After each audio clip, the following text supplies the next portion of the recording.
오는 19일부터 뉴욕주 식당의 실내 영업 수용 인원이 75%로 확대됩니다.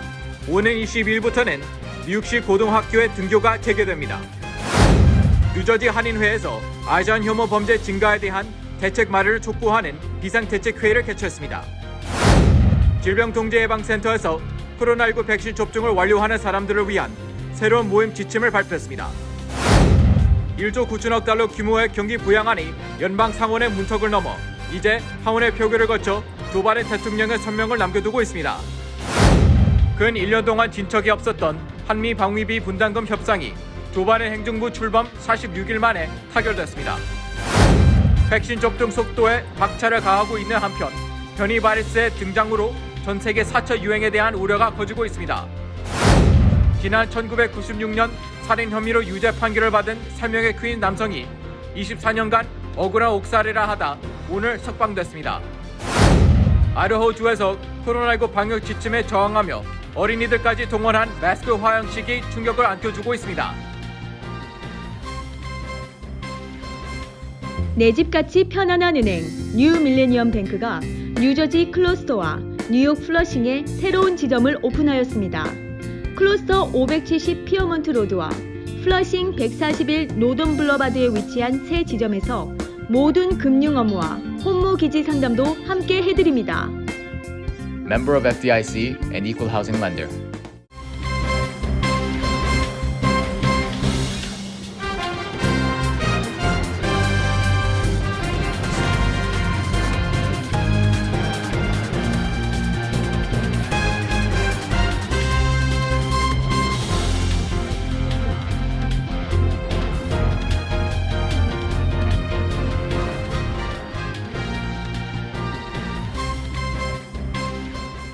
여러분 안녕하십니까? KBTV 뉴스 9 이창원입니다. 뉴욕주 식당의 실내 영업 수용 인원이 75%로 확대됩니다. 그러나 뉴욕시는 현재와 같이 정원의 35%로 제한됩니다. 또 오늘 드블라시 뉴욕시장은 지난 11월부터 폐쇄된 공립고등학교의 등교를 오는 22일 월요일부터 재개할 것이라고 발표했습니다. 앤드루 코모 뉴욕 주지사는 뉴욕주 식당 실내 영업 허용 인원을 다음 주 금요일인 19일부터 현행 정원의 50%에서 75%까지 확대하겠다고 밝혔습니다. 이번 조치는 뉴욕주 의회가 코모 주지사에 대한 비상 권한을 박탈한 뒤 처음으로 실시한 비상 조치입니다. 주 의회는 비상 권한을 이용해 주지사가 새로운 행정명령을 내리지는 못하도록 했지만 식당 실내 허용 등 주지사가 이미 내린 행정명령에 대해서는 주 의회에 보고하는 조건을 걸고 수정할 수 있도록 한 바 있습니다. 코모 주지사는 주 의회가 통과시킨 비상 권한 박탈 법안에 서명할 것이라며 이에 따라 뉴욕주 의회는 5일간 이번 조치를 검토하고 수정할 수 있을 것이라고 밝혔습니다. 한편 뉴욕시 초, 중, 고 학생들이 올 가을부터 다시 전면 대면 수업에 복귀할 것으로 보입니다. 뉴욕시 초등학교는 작년 12월 7일부터, 중학교는 2월 25일부터 부분적으로 대면 수업을 재개했지만 고등학교는 작년 11월 19일 학교 폐쇄 후 원격 수업만 진행하고 있습니다. 드블라시 뉴욕시장은 오는 9월부터 계획하고 있는 전면 대면 수업은 주 5일 등교를 의미한다며 원칙적으로 혼합 수업을 종료하는 것이 목표라고 밝혔습니다. 단 자녀의 등교를 불편하게 느끼는 가정을 고려해 원격 학습을 선택할 수 있는 옵션도 주어집니다. 현재 1회 접종이 가능한 존슨앤존슨 백신 출시 이후 미 전역 백신 접종이 가속화되고 있으며 뉴욕주의 경우 하루 동안 13만 가까운 주민이 백신을 접종하는 등 속도가 빠르지고 있는 것으로 나타났습니다. 뉴욕 주민 16%가 적어도 1회 이상 백신을 접종한 것으로 집계됐습니다. 뉴욕타임스 분석에 따르면 현재 미 전역에서 하루 평균 200만 회의 접종이 이뤄지고 있는데 이는 한 달 전 하루 130만 회의 접종 비해서 53% 이상 증가한 것입니다. 어제 기준 뉴욕주 코로나 바이러스 감염증 확진 비율은 2.98%며 사망자는 59명입니다. 최근 1년간 아시안 인종 혐오 범죄가 약 2.5배 증가했다는 조사 결과가 나왔습니다. 이러한 아시안 혐오 범죄 증가에 대한 대책 마련을 촉구하는 뉴저지 한인회 비상대책회의가 오늘 열렸습니다. 지난 6일 미국 캘리포니아 주립대 중어극단주의연구센터는 뉴욕, LA, 시애틀 등 미국 내 주요 16개 도시를 조사한 결과 2020년에 발생한 아이잭의 대상 중호 범죄는 122건으로 49건 발생했던 2019년도에 비해 149% 증가한 것으로 나타났다고 밝혔습니다. 도시별로 보면 뉴욕이 2020년 28건으로 공식 집계돼 2019년의 3건에 비해서 833%나 증가한 것으로 나타났습니다. 뉴욕 다음으로 된 LA가 2020년 한 해 총 15건으로 2019년의 7건에 비해 아시안 증오 범죄가 2배가 넘는 약 114%의 증가율을 보이는 것으로 나타났습니다.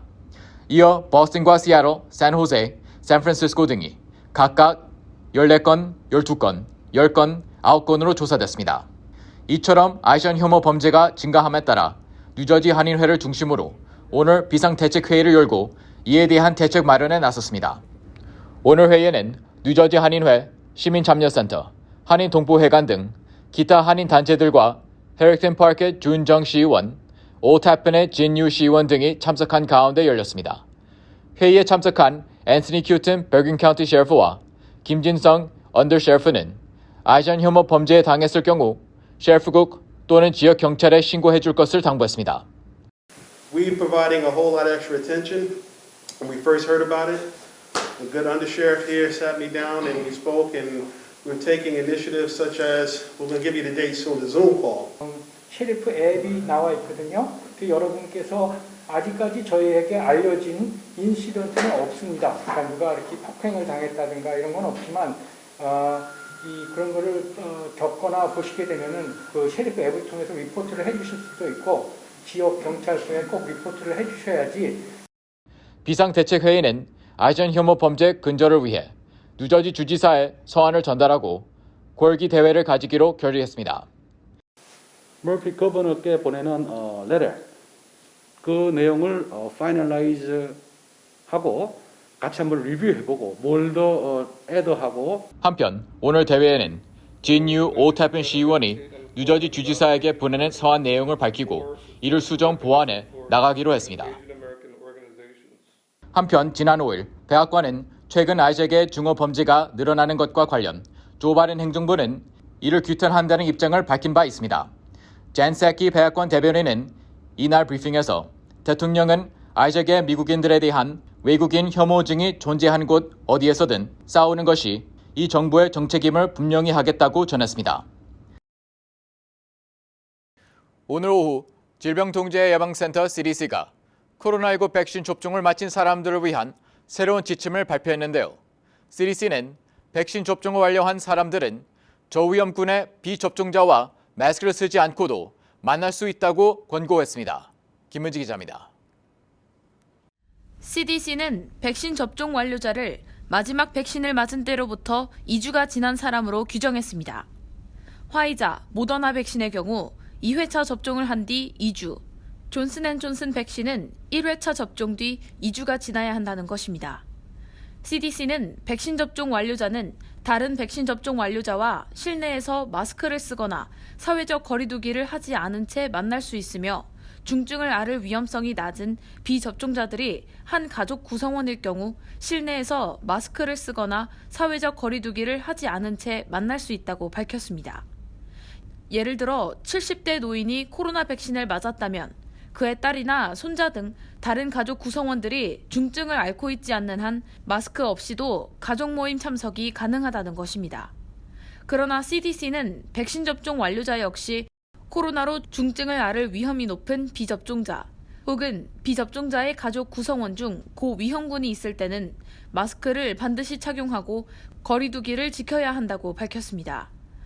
또 백신 접종 완료자도 얼굴에 딱 맞는 마스크를 쓰고 중대 규모의 모임은 피하며 공공장소에서는 사회적 거리두기를 할 것 등 기본적인 방역수칙은 계속 지킬 것을 권고했습니다. CNN은 백신 접종자는 코로나에 걸려도 중증을 앓지 않도록 보호되고 코로나 바이러스를 다른 사람에게 전파하지 않는다는 증거가 점점 늘고 있지만 면역이 얼마나 오래 가는지 등은 여전히 불분명하다고 보도했습니다. KBTV 뉴스 김은지입니다.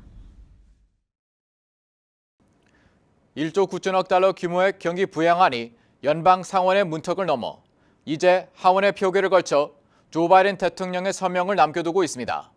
부양안에는 1인당 1,400달러의 지원금과 주 300달러의 추가 실업수당 지급에 실업수당 일부 세금 면제 방안 등이 담겨 있습니다. 경기부양지원금은 1차, 2차 때와 마찬가지로 연방국세청을 통해 지급될 예정이며 바이든 대통령의 서명 직후 신속하게 지급한다는 계획입니다. 경기부양지원금 지급 대상은 조정 총소득을 기준으로 개인 연소득이 7만 5천 달러 이하이거나 부부 합산으로 15만 달러 이하인 경우 1,400달러의 경기부양지원금을 받습니다. 이보다 소득이 높은 경우 개인은 8만 달러, 부부 합산은 16만 달러, 가구 소득 12만 달러까지 경기부양지원금 1,400달러에서 일정 부분 차감돼 일부를 받게 됩니다. 하지만 연소득이 그 이상을 넘는 경우는 경기부양지원금의 혜택 대상에서 제외됩니다. 경기부양지원의 수혜 대상자들은 16살 이하 자녀나 장애인 1명당 1,400달러의 부양가족 지원금을 추가로 받을 수 있으며 1차와 2차 때와는 달리 대학 재학 중인 성인 자녀도 부양가족에 포함돼 1,400달러의 혜택을 받게 됩니다. 이와 함께 일반적으로 실업수당은 과세소득으로 분류돼 소득세를 내야 하지만 이번 3차 경기부양안은 연소득 15만 달러 이하의 가구에 한해 실업수당 1,200달러까지 비과세 대상으로 규정하고 있습니다. 실업수당 비과세 대상자일 경우 아직 2020년도 소득분에 대해 세금 보고를 하지 않았다면 이를 반영해 보고해야 하며 이미 세금 보고를 완료했다면 수정 보고를 통해 감세 혜택을 볼 수 있습니다. 이 밖에도 현재 2,000달러까지 제공되던 자녀 양육 세금 공제가 5세 이하 자녀당 3,600달러, 6세에서 17세 자녀당 3,000달러로 확대 적용됩니다. 도널드 트럼프 전 대통령의 대폭증의 압박 속에 한미 동맹의 장애물로 작용하던 방위비 분담금 협상이 조 바이든 행정부 출범 46일 만에 타결됐습니다. 국방장관의 한국 방문을 앞두고 동맹 복원의 중대 계기로 작용할 것으로 전망됩니다. 보도에 김은지 기자입니다. 한국 외교부는 제11차 한미 방위비 분담 특별협정 체결을 위한 한미 간 회의 결과 원칙적 합의에 이르렀다고 밝혔습니다. 한국 정부는 조속한 협정 체결을 통해 1년 이상 지속되어 온 협정 공백을 해소하고 한반도 및 동북아 평화 번영의 핵심 축인 한미 동맹과 연합 방위 태세 강화에 기여해 나갈 것이라고 밝혔습니다. 미 국무부도 성명을 내고 양국이 방위비 분담 협상에서 원칙적 합의를 이뤘다고 밝히고 합의안에 한국 측의 의미 있는 증액이 포함됐다고 전했습니다. 또 이것이 민주적 동맹 활성화와 현대화를 위한 바이든 행정부의 약속을 보여주는 것이라고도 밝혔습니다. 외교부와 국무부 모두 분담금 인상률 등 합의의 자세한 내역은 밝히지 않았습니다. 이번 합의 내용의 공식 발표는 토니 블링컨 국무장관과 로이드 오스틴 국방장관의 방한 계기에 이뤄질 것으로 예상되고 있습니다. 블링컨 장관과 오스틴 장관은 15일에서 17일 일본을 방문한 뒤 1박 2일 일정으로 한국을 방문하는 방안을 조율 중입니다. 월스트리트 저널과 로이터 통신은 한미가 방위비 분담금 협상을 타결했다고 전하면서 새 합의가 2026년까지 유효할 것이라고 전했습니다. 앞서 정은보 한미 방위비 분담금 협상 대사는 워싱턴 DC를 찾아 지난 5일부터 어제까지 도나 웰튼 국무부 방위비 분담 협상 대표가 이끄는 미국 측과 협상을 벌였습니다. 한미는 2019년부터 2020년 주한미군 주둔 분담금 결정을 위한 협상을 시작했으나 트럼프 전 대통령이 5배 인상을 압박하면서 협상이 표류하기 시작했고 2020년이 다 지나도록 합의를 도출하지 못했습니다. 바이든 행정부는 아시아 동맹국과의 관계에 대표적 걸림돌로 작용했던 방위비 분담금 협상을 조기에 타결하며 동맹 복원에 속도를 내는 분위기입니다. KBTV 뉴스 김은지입니다. 전 세계적으로 코로나19 백신 개발과 공급 접종이 진행되면서 팬데믹의 종말을 희망하고 있는 가운데 새로운 변이 바이러스의 등장 등으로 4차 유행에 대한 우려가 커지고 있습니다. 전 세계 코로나19 신규 확진자는 6주간의 감소세를 멈추고 2월 마지막 주 다시 증가했다고 더 힐이 보도했습니다. 이 같은 증가세는 코로나19 변이 바이러스의 증가도 한 원인으로 영국발과 남아프리카 공화국발, 브라질발 변이가 대표적입니다. 이 변이들은 초기 중국 우한이나 이탈리아 북부에서 시작됐던 것보다 전염성과 치명률이 더욱 높은 것으로 알려져 있습니다. 질병통제예방센터 CDC에 따르면 미국의 지난주 신규 확진자는 하루 평균 6만 6천 명 정도였습니다. 더힐은 1월 초 정점일 때보다 73% 감소한 것이자 지난해 10월과 비슷한 수치이지만 1월 말과 2월 초 급감했던 것에서 다시 급증세를 나타내고 있는 것이라고 지적하면서 새로운 대유행이 오고 있다는 우려를 낳고 있다고 보도했습니다. CDC는 4월 초까지 미국의 코로나19 사망자가 다소 줄어들 것으로 예측했지만 여전히 수천 명씩 사망할 것으로 예상하고 있습니다. 최근 자료에서는 여전히 4만 1,000명이 코로나19로 입원해 있는 것으로 집계됐습니다. 지난주 북동부, 동부 연안, 중서부 주들도 감염률이 증가한 것으로 조사됐습니다. CDC에 따르면 식품의약국 FDA가 승인한 3개의 백신 총 1억 7,700만 회분이 미 전역에 배포됐습니다. 미국 인구의 16% 정도인 5,300만 명이 최소 1회 접종을 했고 2,700만 명은 2회 접종까지 마쳤으며 이 중 존슨앤존슨의 백신은 첫 번째 접종이 지난주부터 시작됐습니다. 이런 가운데 공화당 소속 텍사스와 미시시피 주지사는 마스크 착용 의무화 행정명령을 철회하는 등 방역 지침 완화를 서두르고 있으며 보건 전문가들은 상황이 다시 악화될 수 있다며 잇따라 경고하고 있습니다. 3명의 퀸즈 거주 남성이 살인 혐의로 유죄 판결을 받고 24년간 억울한 옥살이를 하다 석방됐습니다. 자세한 소식 김의지 기자가 전해드립니다. 지난 주말 업스테이트에 있는 그란 헤이븐 교도소에서 살인 혐의로 24년간 복역했던 54세의 로한 볼트, 46세의 그레이 존슨, 44세의 조지 등 3명이 석방됐습니다. 이들은 감옥문을 나서는 순간 감격의 눈물을 흘리며 드디어 해냈다고 소리쳤습니다. 뉴욕타임스에 따르면 이들 3명은 1996년 크리스마스 이브에 퀸즈 지역 한 상점에서 발생한 살인사건에 연루됐습니다. 당시 이 상점에서는 보안 근무를 하던 비번 경찰 등 남성 2명이 괴한의 총격으로 살해당했습니다. 사건 발생 며칠 후 경찰은 볼트 씨 등 이 3명을 용의자로 기소했으며 판사는 별도의 재판에서 이들에게 최하 50년형에서 종신형까지를 선고했습니다. 하지만 20년이 지난 지금 사건은 기각됐습니다.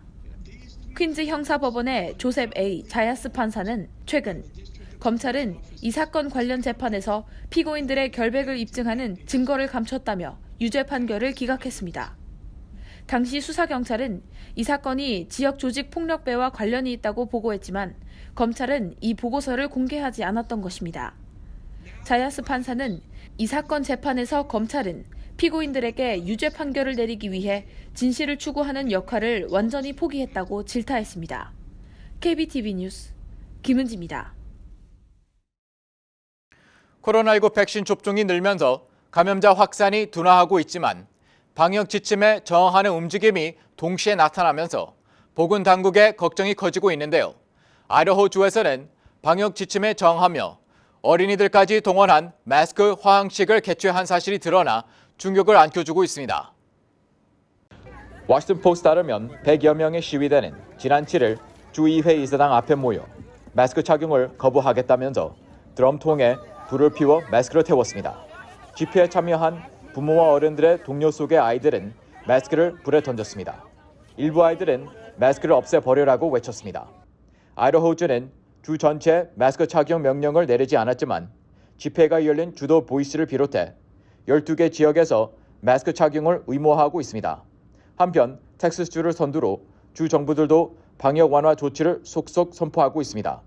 텍사스, 미시시피주는 지난주 마스크 착용 규정을 철폐했습니다. 웨스트버지니아, 커네티컷, 애리조나, 오하이오, 미시간, 루이지애나주도 술집, 식당, 체육관 등에 적용된 집합 제한 규제를 풀기로 했습니다. 하지만 섣부른 방역 완화 조치가 코로나 재확산을 불러올 것이라는 우려는 커지고 있습니다. 전국적으로 코로나 감염 속도가 정체되긴 했지만 하루 신규 확진자 절대 숫자는 여전히 높은 데다 변이 바이러스가 새 불씨를 제거할 수 있기 때문입니다. CNN 방송은 존스 홉킨스 대학 자료 등을 인용해 지난주 하루 평균 신규 감염자는 6만여 명, 사망자는 1,700여 명이라고 전했습니다. 또 코로나에 걸려 입원한 환자는 4만 1천여 명입니다. 앤드류 쿠오모 뉴욕 주지사가 각종 스캔들과 의혹으로 어려움을 겪고 있기는 하지만 뉴욕 주민들 절반 이상은 사임을 원치 않고 있는 것으로 나타났습니다. 퀴니피액대 여론조사팀은 지난 4일 주내 각 지역의 유권자 935명을 대상으로 지난 3월 2일에서 3일 이틀 동안 여론조사를 한 결과 응답자 55%가 쿠오모 주지사가 주지사직을 사임하지 않아도 된다고 답했습니다. 이에 반해 사임해야 한다고 대답한 응답자는 전체 40%였습니다. 쿠오모 주지사가 성추행과 요양원 사망자 축소 의혹 등 여러 스캔들에 시달리고 있지만 다수의 주민들은 그가 완전히 정치판을 떠나는 것을 원하지 않는다는 것입니다. 그러나 불미스러운 사례가 이어지면서 신뢰도는 크게 떨어진 것으로 나타났습니다. 코로나19가 한창이던 지난해 72%까지 치솟았던 쿠오모 주지사의 신뢰도는 최근 45%까지 떨어졌고 사선 도전에 나서지 말아야 한다고 대답한 응답자도 59%에 달했습니다. 한편 쿠오모 주지사가 각종 스캔들과 의혹으로 휘청거리고 있는 사이 빌 드블라지오 뉴욕시장은 차기 주지사직을 향해 물밑에서 활발하게 움직이고 있습니다. 올해를 끝으로 2차례 임기를 마감하는 드블라지오 시장은 최근 보좌관과 자신의 최대 지지 그룹인 노조 지도자 등과 함께 2022년에 있을 주지사 선거에 출마하는 계획을 논의 중인 것으로 알려졌습니다. 경찰에 따르면 포트리에 사는 60대 한인 남성이 지난 3일 오후 3시쯤 플라자 웨스트 쇼핑몰 근처 도로를 걷다 SUV 차량에 치이는 사고로 사망했습니다. 사고를 당한 남성은 머리 부분을 다쳐 곧바로 인근 티넥에 있는 홀리네임 병원 응급실로 후송됐으나 4일 오전 사망했습니다. 사고 지점은 평소 한인들이 팰리세이드 파크와의 경계에 있는 대형 쇼핑몰 등을 방문한 뒤 조지 워싱턴 브리지와 연결되는 46번 도로 북쪽 지역으로 이동하기 위해 건너다녀 위험하다는 지적이 이어진 곳입니다. 포트리 한인회는 사고가 난 지점이 조지 워싱턴 브리지에서 뉴저지주로 빠져나오는 뉴저지 턴파이크 고속도로, 46번 도로, 4번 도로 등과 연결되는 길이라 차들이 빨리 달리는 데다 특히 보도가 없어 매우 위험한 길이라며 인근 업소를 이용하는 한인 주민들이 간혹 걸어다니곤 하는데 사고를 막기 위해선 절대 이 길을 걸어다니지 말아야 한다고 권고했습니다. 한편 경찰은 사고 진상을 파악하기 위해 사고 장면을 지켜본 목격자를 찾고 있습니다. 미국에서 코로나19 백신 공급이 확대되면서 접종 대상자가 50대 이상 성인까지로 넓혀지고 있습니다. 이는 존슨앤존슨의 백신이 가용 백신 목록에 추가되면서 공급이 확대된 덕분으로 풀이됩니다. 사우스캐롤라이나주는 오늘부터 55세 이상 성인으로 접종 대상을 넓히기로 했습니다. 몇 달간 최전선의 의료 종사자들과 65세 이상 고령자를 상대로 백신을 맞춘 뒤 문호를 더 개방한 것입니다. 유타주도 사우스캐롤라이나주와 마찬가지로 오늘부터 55세 이상에게도 백신을 맞힐 계획입니다. 애리조나주도 지난 1일 백신 접종 자격을 55세 이상으로 하향 조정했습니다. 애리조나주에서는 코로나19 사망자의 90%가 이 연령대에서 나왔습니다. 또 지난 3일에는 알래스카주가 55세 이상으로 접종 대상을 확대했고 웨스트버지니아, 인디애나주는 50세 이상으로 접종 자격을 낮췄습니다. 미시간주는 이달 22일부터 50세 이상 모든 성인에게 백신을 접종할 계획입니다. 미시간주는 65세 이상 고령자의 40% 이상이 백신을 맞았습니다. 미국 애니메이션 명가 픽사가 한국 할머니의 희생과 사랑을 소재로 한 단편 애니메이션 윈드를 무료로 공개했습니다. 픽사는 지난 2일 페이스북에 공개한 성명을 통해 최근 아시아계를 겨냥한 증오범죄가 미국 내에서 확산함에 따라 아시아계 미국인 사회와 연대하기 위해 한국 할머니와 손자가 주인공으로 등장하는 감동적인 단편 애니메이션을 널리 알리기로 했다며 유료 스트리밍 서비스 디즈니 플러스를 통해 제공하던 윈드와 플로트를 유튜브 채널을 통해 무료로 공개했습니다. 윈드는 한국 할머니의 손자 사랑을 담은 작품이고 플로트는 필리핀계 아버지와 어린 아들을 소재로 한 애니메이션입니다. 특히 8분 분량의 윈드는 한인 2세 에드윈 장 감독이 각본을 쓰고 연출했습니다. 윈드는 지상으로 통하는 작은 구멍만 나 있는 깊숙한 지하 동굴을 배경으로 어린 손자가 할머니의 희생으로 탈출에 성공하는 가상의 이야기를 그리고 있습니다. 장 감독은 한국전쟁 이후 자식 넷을 홀로 키우며 가족과 함께 미국으로 이주한 할머니의 희생과 사랑을 기리기 위해 이 단편 애니메이션을 만든 것으로 알려졌습니다. 잠시 후 커뮤니티 브리핑을 전해드립니다.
이어서 환율과 증시 전해드립니다.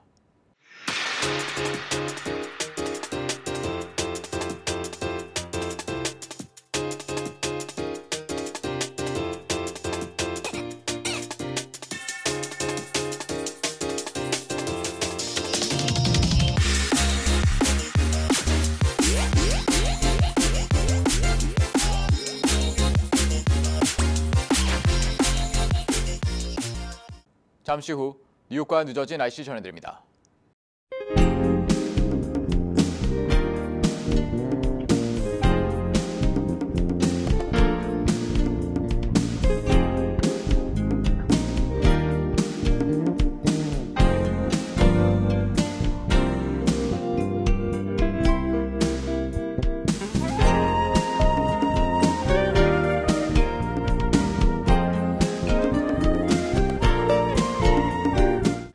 KBTV 뉴스 9 마칩니다.